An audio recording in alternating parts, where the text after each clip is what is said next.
ನಮಸ್ಕಾರ ಸ್ನೇಹಿತರೆ, first day first show Kannada ಅರ್ಪಿಸುವ ಬಿಗ್ ಬಾಸ್ ಅಪ್ಡೇಟ್ಗೆ ಸ್ವಾಗತ. ನಾನು ಸುಜಯ್ ರಾಜ್. ಸ್ನೇಹಿತರೆ, ಹೇಗಿತ್ತು ಬಿಗ್ ಬಾಸ್ ಸೀಸನ್ 13ರ ಮೊದಲ ವಾರದ ಕಿಚ್ಚನ ಪಂಚಾಯಿತಿ? ಸಖತ್ತಾಗಿತ್ತಲ್ವಾ? ಇನ್ಫ್ಯಾಕ್ಟ್ ಪ್ರೇಕ್ಷಕರಾಗಿ ಒಳಗಿರುವಂತಹ 18 ಜನ ಕಂಟೆಸ್ಟೆಂಟ್ಸ್ಗಳನ್ನು ನೋಡುವಾಗ ನಮಗೇನು ಅನಿಸ್ತಾ ಇತ್ತೋ ಅದೇ ಕಿಚ್ಚ ಸುದೀಪ್ ಅವ್ರಿಗೂ ಕೂಡ ಅನಿಸಿದೆ.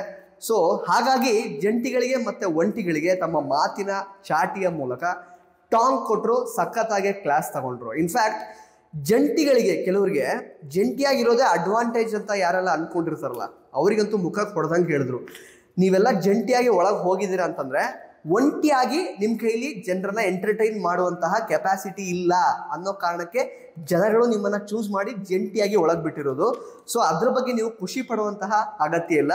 ಜಂಟಿಯಾಗಿರೋದು ಒಂದು ಒಳ್ಳೆ ಆಟ್ರಿಬ್ಯೂಟ್ ಏನಲ್ಲ ಅಂತ ಹೇಳೋದ್ರ ಮೂಲಕ ಬಿಗ್ ಬಾಸ್ ಗೇಮ್ ಅಂದರೆ ಏನು, ಬಿಗ್ ಬಾಸ್ ಅನ್ನುವಂಥದ್ದು ಒಂದು ಇಂಡಿವಿಜುವಲ್ ಗೇಮ್ ಅನ್ನೋದನ್ನ ಮುಖಕ್ಕೆ ಹೊಡೆದಾಗೆ ತಿಳಿಸ್ಕೊಟ್ರು. ಜೊತೆಗೆ ಒಂಟಿಗಳಿಗೂ ಕೂಡ ಸರಿಯಾಗಿ ಕ್ಲಾಸ್ ತಗೊಂಡ್ರು. ಅಂದರೆ ಒಂಟಿಗಳು ಆ್ಯಕ್ಚುಲಿ ಒಂಟಿಗಳಾಗಿ ಮನೆ ಒಳಗಡೆ ಇದ್ರು ಕೂಡ ಅವರು ಜಂಟಿಯಾಗಿ ನಿರ್ಧಾರಗಳನ್ನ ತೆಗೆದುಕೊಳ್ತಾ ಇದ್ದಾರೆ. ಜೊತೆಗೆ ಸಿಂಗಲ್ ಹ್ಯಾಂಡೆಡ್ ಆಗಿ ಅವರ ಇಂಡಿವಿಜುವಲ್ ಪರ್ಸನಾಲಿಟಿ ಏನು ಅನ್ನೋದನ್ನ ಜನರಿಗೆ ತಿಳಿಸಿಕೊಡೋದ್ರಲ್ಲಿ ಅವರು ಕೂಡ ಎಡವಿದ್ದಾರೆ ಅಂತ ಡೈರೆಕ್ಟ್ ಆಗಿ ಹೇಳಿದರು.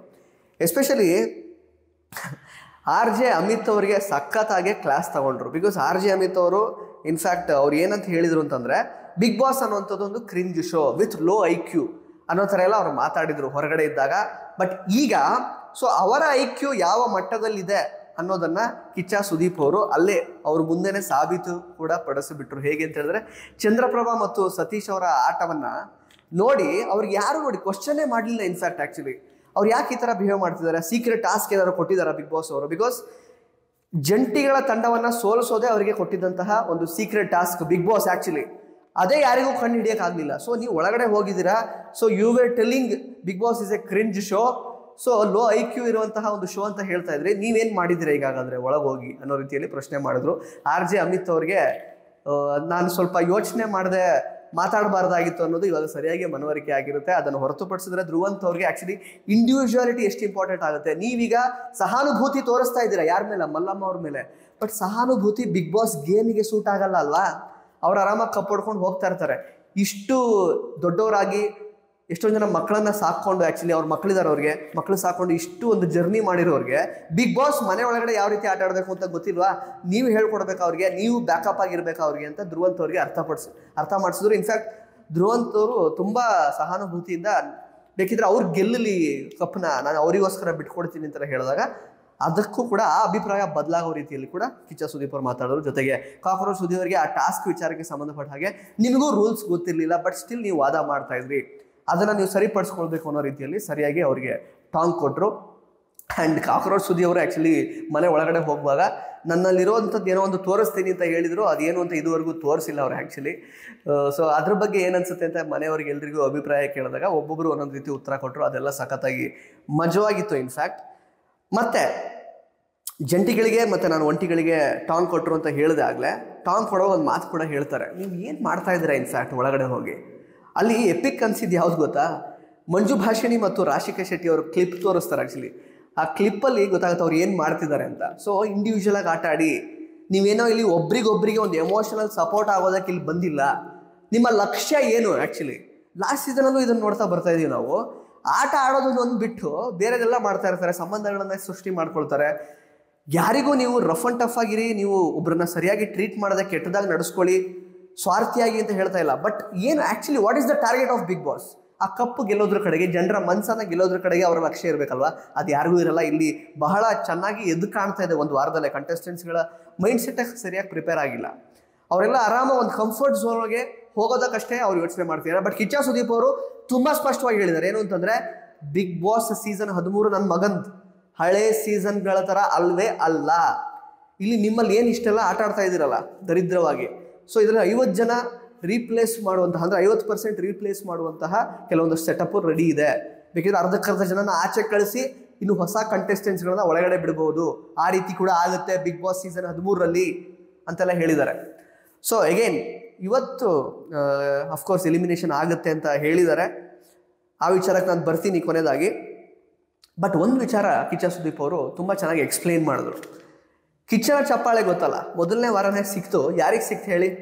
ಈ ಜಂಟಿಗಳನ್ನ ಇವರು ಜಂಟಿಯಾಗಿದ್ರೇನೆ ಸ್ವಲ್ಪ ಏನಾದರೂ ಇವರಲ್ಲಿ ಸ್ಟಫ್ ಇರುತ್ತೆ ಅಂತ ವೋಟ್ ಮಾಡಿ ಕಳಿಸಿದ್ರಲ್ಲ, ಆ ಜನಗಳಿಗೆ ಕಿಚ್ಚನ ಚಪ್ಪಾಳೆಯನ್ನು ಕೊಟ್ಟರು. ಬಿಕಾಸ್ ನೀವು ಜಂಟಿಯಾಗಿರ್ಲಿಕ್ಕೇನೆ ಲಾಯಕ್ಕು, ಒಂಟಿಯಾಗಿದ್ರೆ ನಿಮ್ಮ ವ್ಯಕ್ತಿತ್ವಕ್ಕೆ ಅಥವಾ ಒಂದು ಆಕರ್ಷಣೀಯ ಒಂದು ಅಂಶ ಏನೂ ಇಲ್ಲ, ನೀವು ಆಕರ್ಷಕವಾಗಿ ನಿಮ್ಮ ವ್ಯಕ್ತಿತ್ವ ಕಾಣ್ತಾ ಇಲ್ಲ, ಇಂಡಿವಿಜುವಲ್ ಆಗಿ ನೀವು ಯಾವ ರೀತಿಯೂ ಎಂಟರ್ಟೈನ್ ಕೊಡೋದಕ್ಕೆ ನಿಮ್ಮ ಕೈಲಿ ಆಗಲ್ಲ, ನೀವು ಲಾಯಕ್ಕಿಲ್ಲ ಅಂತ ಯಾರನ್ನೆಲ್ಲ ಜಂಟಿ ಮಾಡಿ ಕಳಿಸಿದ್ರು, ನೀವು ಜನರ ಅಭಿಪ್ರಾಯವನ್ನು ನಿಜ ಮಾಡಿದಿರ ಅನ್ನೋ ಕಾರಣಕ್ಕೆ ಆ ವೋಟ್ ಹಾಕಿದಂತಹ ಜನಗಳಿಗೇನೆ ಕಿಚ್ಚನ ಚಪ್ಪಾಳೆಯನ್ನು ಕೊಟ್ಟರು. That was like icing on the cake.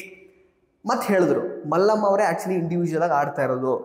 Comparatively ಹೇಳುವಾಗ ಪ್ರತಿಯೊಬ್ಬರು ಬೇರೆ ಬೇರೆ ಒಪಿನಿಯನ್ಗಳನ್ನು, ಕೆಲವರು ಇನ್ನೊಬ್ರು ಯಾರೋ ಬೇಜಾರು ಮಾಡ್ಕೊಳ್ತಾರೆ ಅಂತ ಅಭಿಷೇಕ್ ಅವರು, ಹಾಗೆ ಬೇರೆ ಬೇರೆಯವ್ರ ಮೇಲೆ ಡಿಪೆಂಡ್ ಆಗಿಬಿಟ್ಟಿದೆ ಅವರ ಅಭಿಪ್ರಾಯಗಳು, ಅವ್ರು ನಡ್ಕೊಳ್ತಿರುವಂತಹ ರೀತಿಯಲ್ಲ. But Mallamma is like very genuine, ಅವ್ರಿಗೆ ಏನು ಅನಿಸುತ್ತೋ ಅದನ್ನೇ ಮಾಡ್ತಾ ಇದ್ದಾರೆ, ಅವರೇ ಆ್ಯಕ್ಚುಲಿ ಒಂಟಿಯಾಗಿದ್ದಾರೆ ಅನ್ನೋ ರೀತಿಯಲ್ಲಿ ಅಪ್ರಿಸಿಯೇಷನನ್ನು ಕೂಡ ಕಿಚ್ಚ ಸುದೀಪ್ ಅವರು ಕೊಟ್ಟರು. ಜೊತೆಗೆ ಇಲ್ಲಿ RJ ಅಮಿತ್ ಅವರಿಗೆ ಆ್ಯಕ್ಚುಲಿ ಕರಿಬಸಪ್ಪ ಅವ್ರ ಜೊತೆಗೆ ಜಂಟಿ ಆಗಿರೋದು ಇಷ್ಟನೇ ಆಗ್ತಾ ಇಲ್ಲ.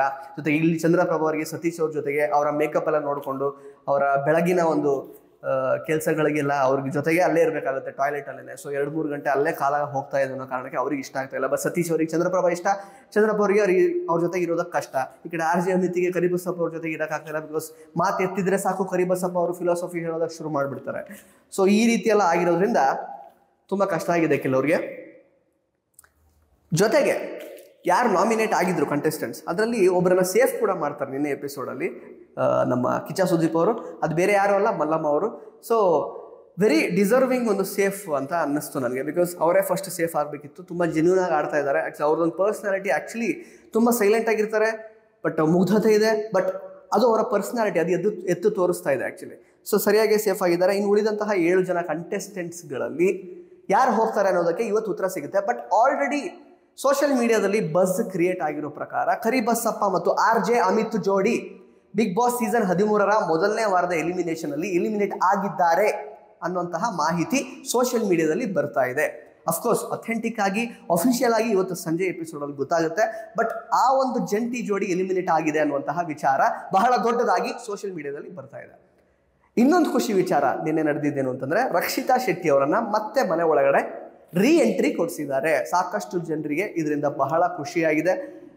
ಖುಷಿ ಏನೋ ಹೌದು ನಮಗೂ ಕೂಡ. ಬಟ್ ಎಲಿಮಿನೇಟೆಡ್ ಅಂತ ನೀವು ಅಫಿಷಿಯಲ್ ಆಗಿ ಪೋಸ್ಟ್ ಎಲ್ಲ ಹಾಕಿದ ಮೇಲೆ, ಅದು ಕಲರ್ಸ್ ಕನ್ನಡ ಅಫಿಷಿಯಲ್ ಪೇಜಲ್ಲೇ ಬಂದ ನಂತರವೂ ಕೂಡ ಮತ್ತೊಂದು ಸಲ ಕಳಿಸ್ತಾರೆ, ಎಂಟ್ರಿ ಮಾಡಿಸ್ತಾರೆ ಒಬ್ಬ ಕಂಟೆಸ್ಟೆಂಟ್ ಅಂತ ಹೇಳಿದ್ರೆ. ಸೊ ಈ ಬಿಗ್ ಬಾಸ್ ಸೀಸನನ್ನು ನಾವು ಯಾವುದೇ ರೀತಿಯಿಂದಲೂ ಪ್ರಿಡಿಕ್ಟ್ ಮಾಡೋಕ್ಕೆ ಆಗೋದೇ ಇಲ್ಲ ಅನ್ನುವಂತಹ ಒಂದು ಅಂಶ ಅಂತೂ ಇದ್ರ ಮೂಲಕ ಬೆಳಕಿಗೆ ಬರ್ತಾ ಇದೆ.